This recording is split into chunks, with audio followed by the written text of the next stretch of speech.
march of time.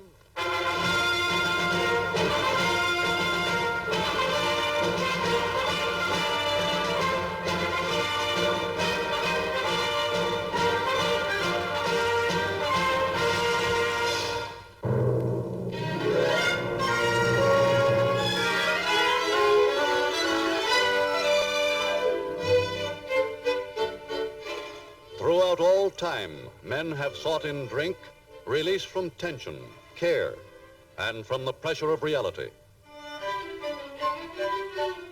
Over 50 million Americans drink more or less regularly with no visible bad effects.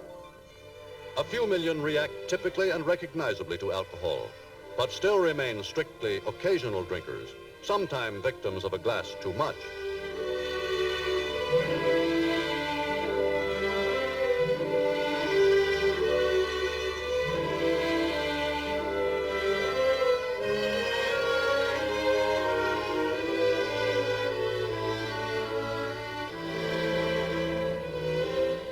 But of grave concern to the United States is the growing number of those unlucky problem drinkers, the alcoholics, whose addiction is uncontrolled, compulsive, and in the end destructive. Come on, Mac. Huh? Come on. Time to go home. Just one more drink. No more drinks for you. Come on. On your way. Leave me alone. Where do you live, Mac? Take your hands off me. Oh, you're gonna get tough, are you? You'd better come with me. Listen, I can take care of myself. Yeah, that's what all you drunks say. Come on.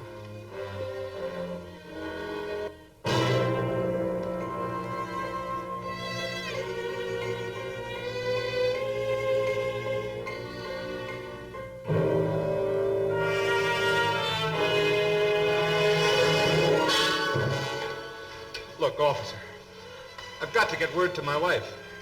I've got to get out of here. Okay, just calm down.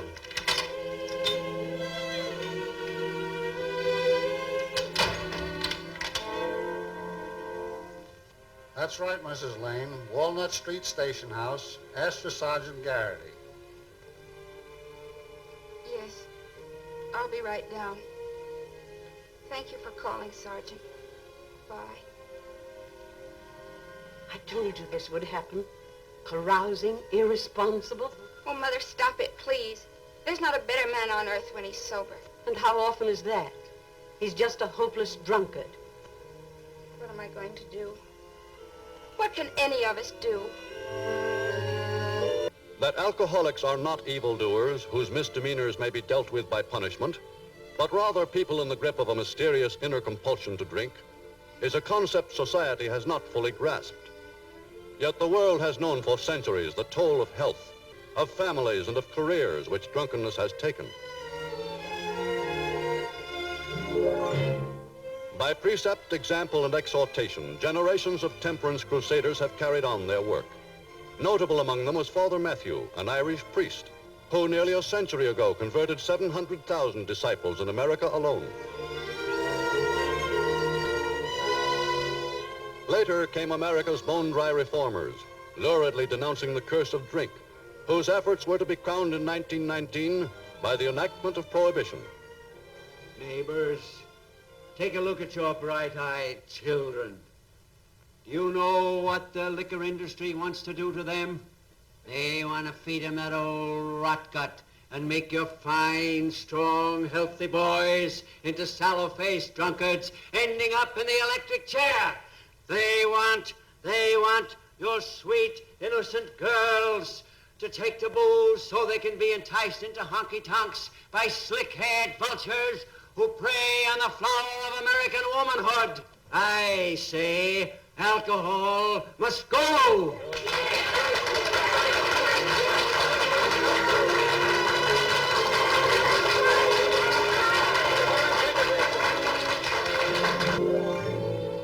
Despite national prohibition's failure, such organizations as the Woman's Christian Temperance Union have never stopped their efforts to outlaw liquor. And I'm happy to report that last year, 183 counties and 614 towns in this country voted themselves completely dry by outlawing all alcoholic liquor. Alcohol is just what it used to be, just what it used to be, just what it used to be. Alcohol is just what it used to be, many long years ago. Fearful that excessive drinking might lead to a return of prohibition, the U.S. liquor interests have made a determined campaign to promote moderation.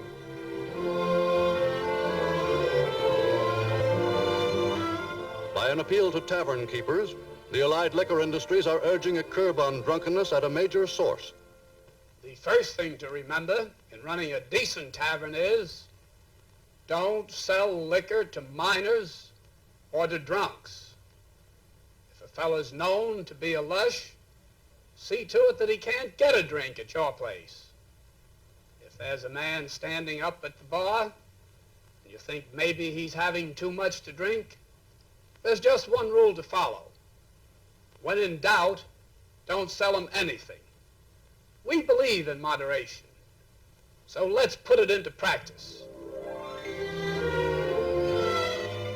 Meanwhile, in the academic world, many institutions are seeking a sound scientific approach to the problem of alcoholism. One of these is Yale University's School of Alcohol Studies, where Dr. Howard W. Haggard, nationally known physiologist, has been working for years in collaboration with Dr. E.M. Jelinek, famed biometrician. Through exact research and analysis, through physiological experimentation, they and their staff have been trying to find out how alcoholics get that way and what can be done about them.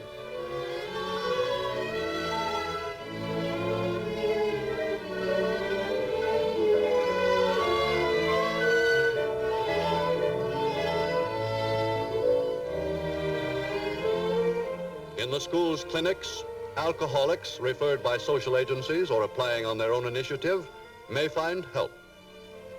The patient's treatment is in 4 phases. A trained interviewer first finds out how sincerely he wants to be cured. Upon this, his chances largely depend. Then the facts of his case are determined, for the treatment varies with the patient's history. Next, a doctor checks to see whether he needs medical treatment. But his physical condition may have less bearing on the problem than his state of mind, and it is the job of the psychiatrist to guide him back to mental health.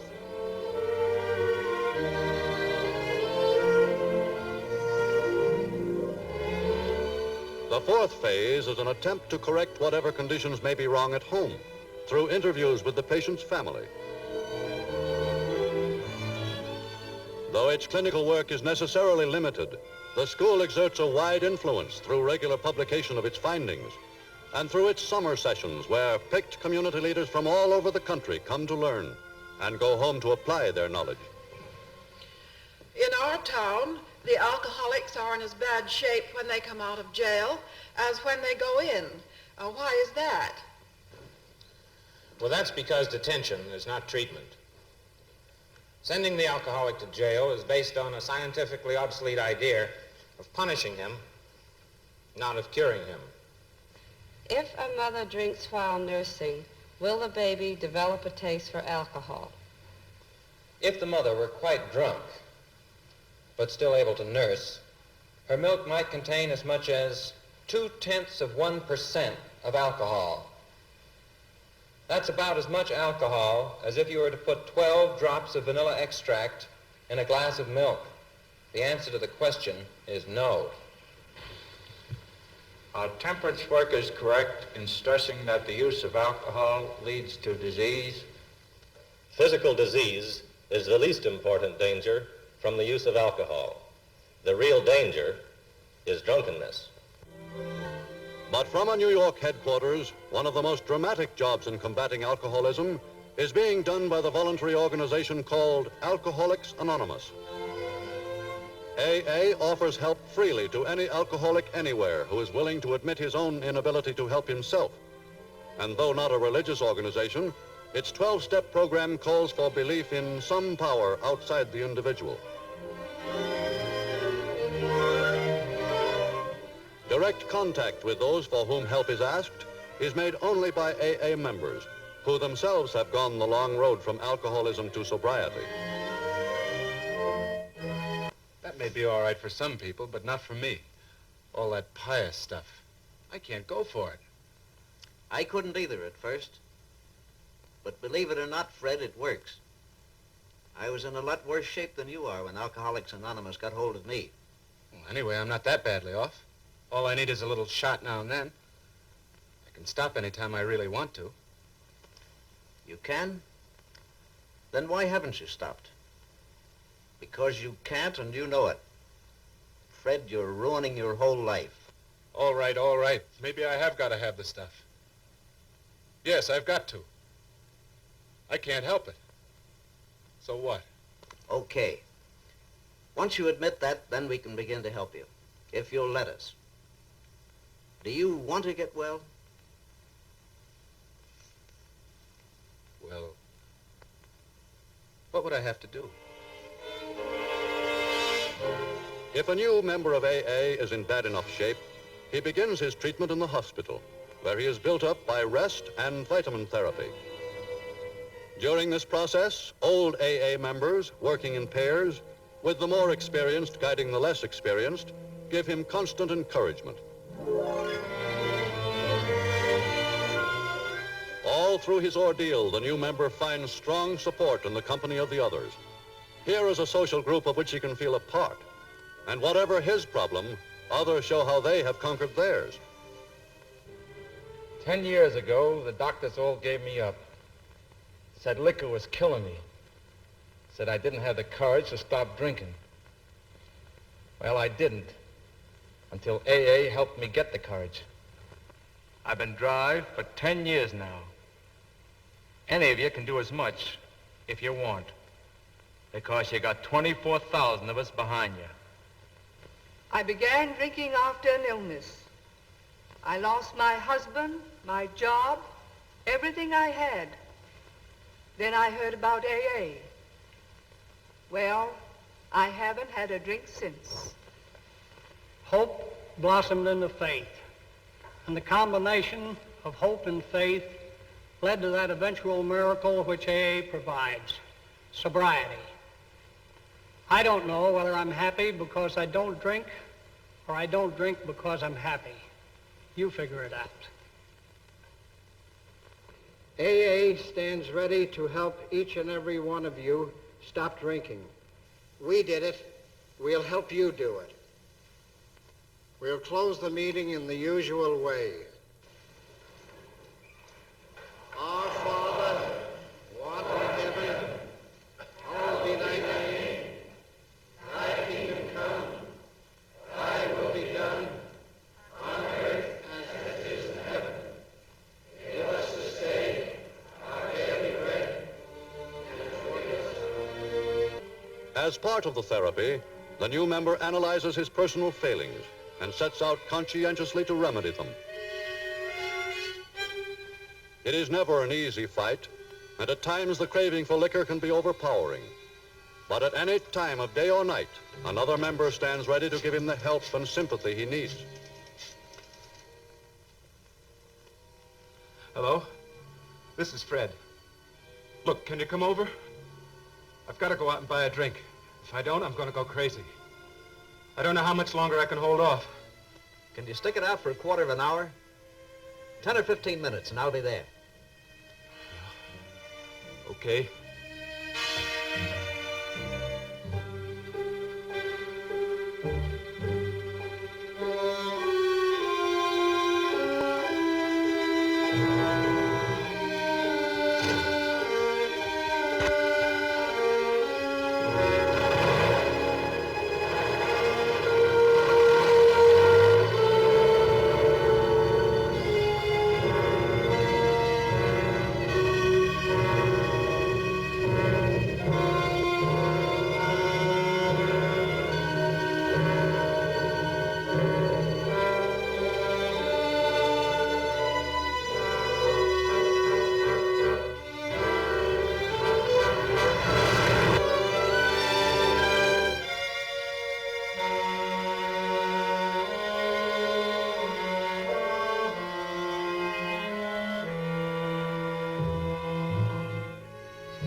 just going out. Okay, fellow. Take it easy. Sit down now.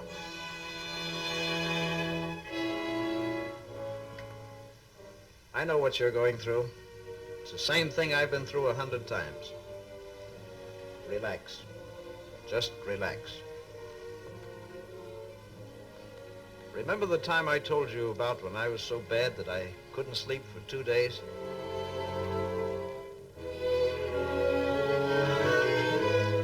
Each victory over alcohol wins him added confidence, and he acquires additional moral strength by seeking out all those he has wronged and making amends. So I wanted you to know I'm sorry I tried to sock you. I acted like a heel. Oh, anyone's apt to take a drink too many. It's all right. Forget it.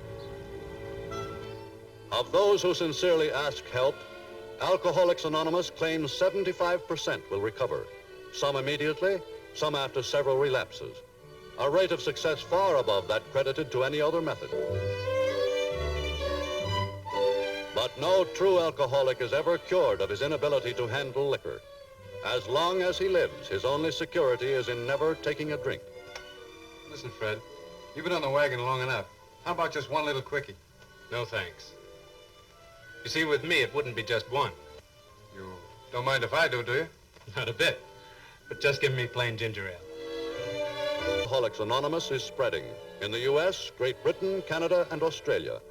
Already it has rehabilitated over 24,000 men and women, of whom many have become volunteers working to save others. Alcoholics Anonymous and other organizations combating alcoholism are gaining ground, bringing to the public a sense of the true nature of the problem through such spokesmen as the director of the National Committee for Education on Alcoholism, Mrs. Marty Mann. Alcoholism has too long been a taboo subject, just as tuberculosis used to be 40 years ago. We're trying to teach people the truth, that alcoholism is a disease, and that because it is a disease, it should have no stigma attached to it. Alcoholics should be dealt with like other sick persons, in hospitals and clinics, not in jails. Alcoholism, America's fourth greatest public health problem, can be solved by community action. The National Committee stands ready to help your community plan such action. Science has not yet fully explained the inner mechanisms of the problem drinker. But today it has been demonstrated through experience that the sympathy and understanding of one alcoholic can help reclaim another, and that in such brotherhood lies many an alcoholic's last, best hope. You think you're sunk. You think you're through. Well, you're not. You may not be able to help yourself. There are plenty of us to help you, if you really want us to. Time marches on.